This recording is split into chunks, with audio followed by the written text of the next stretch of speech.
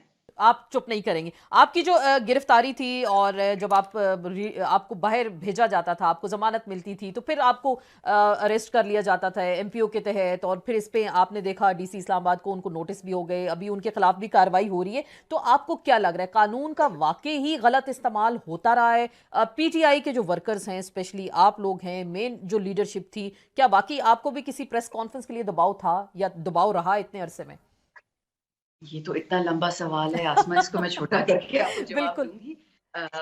دیکھیں, پہلی بات, مجھے جب اٹھایا گیا تو مجھے تو ایک ہی دفعہ اٹھایا گیا تھا. مجھ پہ کیسز بہت سارے ہوئے, ایف آئی آرز بہت کٹی ہیں, بٹ کچھ جھوٹی ایف آئی آر ہوتی ہیں, اللہ کا شکر ہے ختم ہو جاتی ہیں. سب سے جو ایک بری ایف آئی آر انہوں نے مجھ پہ کاٹی تھی, میں نے آبجیکشن کیا تھا شہباز شریف پہ کہ ہمارے جو پولیس والے 150 پولیس لائن کے بام بلاسٹ میں پچھلے سال مارے گئے تھے جمعے کی نماز میں. تو جب میں نے اس پہ آبجیکشن کی تھی, جس the way it happened, security lapses پہ نہیں کی تو حکومت تھی, تو مجھ پہ لوگوں نے سیڈیشن یعنی وطن سے غداری کا کیس مجھ پہ کر دیا تھا. تو اب سوچ رہے ہیں کہ قوانین تو پھر استعمال کر رہے ہیں. لیکن جو مجھے اٹھایا گیا, میرے ساتھ جو اٹھانے والے تھے کسی نے بھی بدتمیزی نہیں کی. میری امی کے ساتھ بدتمیزی کی تھی, میرے ساتھ سرپرائزنگلی نہیں کی.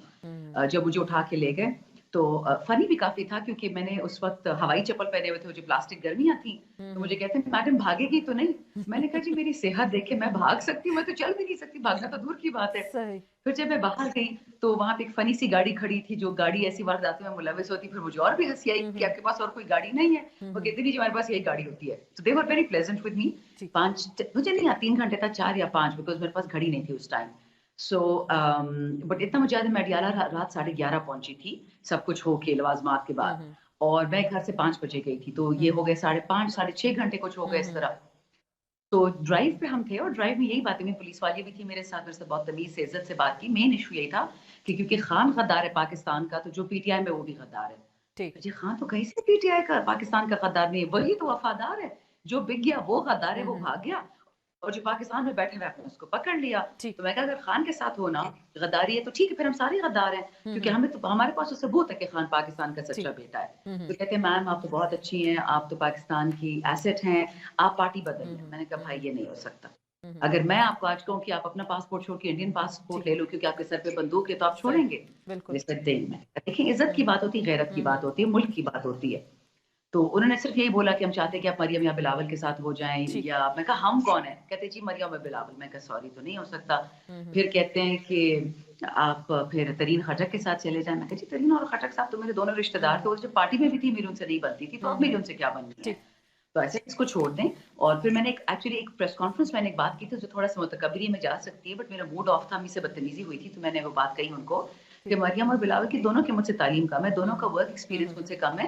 میں کیسے ایسے باس کے ساتھ کام کر سکتی ہوں؟ میں 25 سال سے نوکری کر رہی ہوں, نوکری پیشہ ہوں, تو میں کیسے ان لوگوں کے ساتھ لگ جاؤں گی جن کا کلیم ٹو فیم یہی ہے کہ اس کا مطلب پریشر آپ پہ موجود رہا, آپ پہ پریشر رہا اس حوالے سے. ٹھیک, ہم ذرا جی تھوڑا ہم ذرا آگے چلتے ہیں, میرے پاس وقت کی کمی اور بہت ساری چیزیں میں چاہ رہی ہوں کہ آپ سے بھرپور جو سوالات ہیں ضرور آپ سے پوچھا جائے. ابھی ریسنٹلی خواجہ آصف صاحب فرما رہے ہیں کہ جنرل فیض اور جنرل باجوہ کو پارلیمان کے اندر بلایا جائے, ان سے کویسچن کیا جائے ڈیورنگ سروس جو وہ کام کرتے رہے. تو آپ کیا سمجھتی ہیں ان سے جواب دہی ہونی چاہیے؟ خواجہ آصف صاحب کن بیسس پہ یہ اس طرح کی باتیں کر رہے ہیں؟ حالانکہ 2019 پہ ریکارڈ پہ ہیں, انہوں نے کہا کہ ہم سے جنرل باجوہ نے رابطہ کیا تھا کہ پنجاب ہم آپ کو دینے کو تیار ہیں اور باقی مرکز آپ کو بعد میں مل جائے گا. تو کن بیسس پہ وہ ایسا کہہ رہے ہیں؟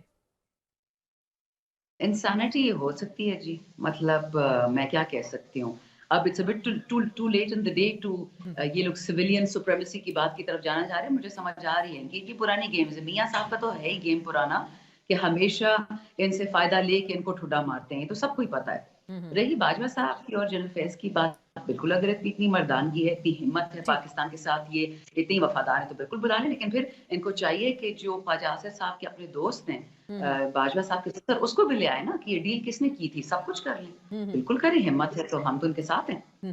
بالکل. آپ اور وہ کہہ رہے ہیں کہ ان کو تھریٹ ملا ہے کہ آپ اس طرح کی باتیں نہیں کر سکتے. تو آپ کیا کہہ سکتی ہیں کہ آپ رکن پارلیمان ہیں, وہ بھی وزارت دفاع سے, ظاہری بات ہے ان کے پاس یہ منسٹری موجود ہے اس وقت, تو خواجہ صاحب کو کیا واقعی ڈرایا دھمکایا گیا اس حوالے سے؟ میم یہ پتہ نہیں کیا لوگ سمجھتے کہ پاکستانی قوم بہت بے وقوف ہے. میرے جاننے والے, خواجہ صاحب کے جاننے والے,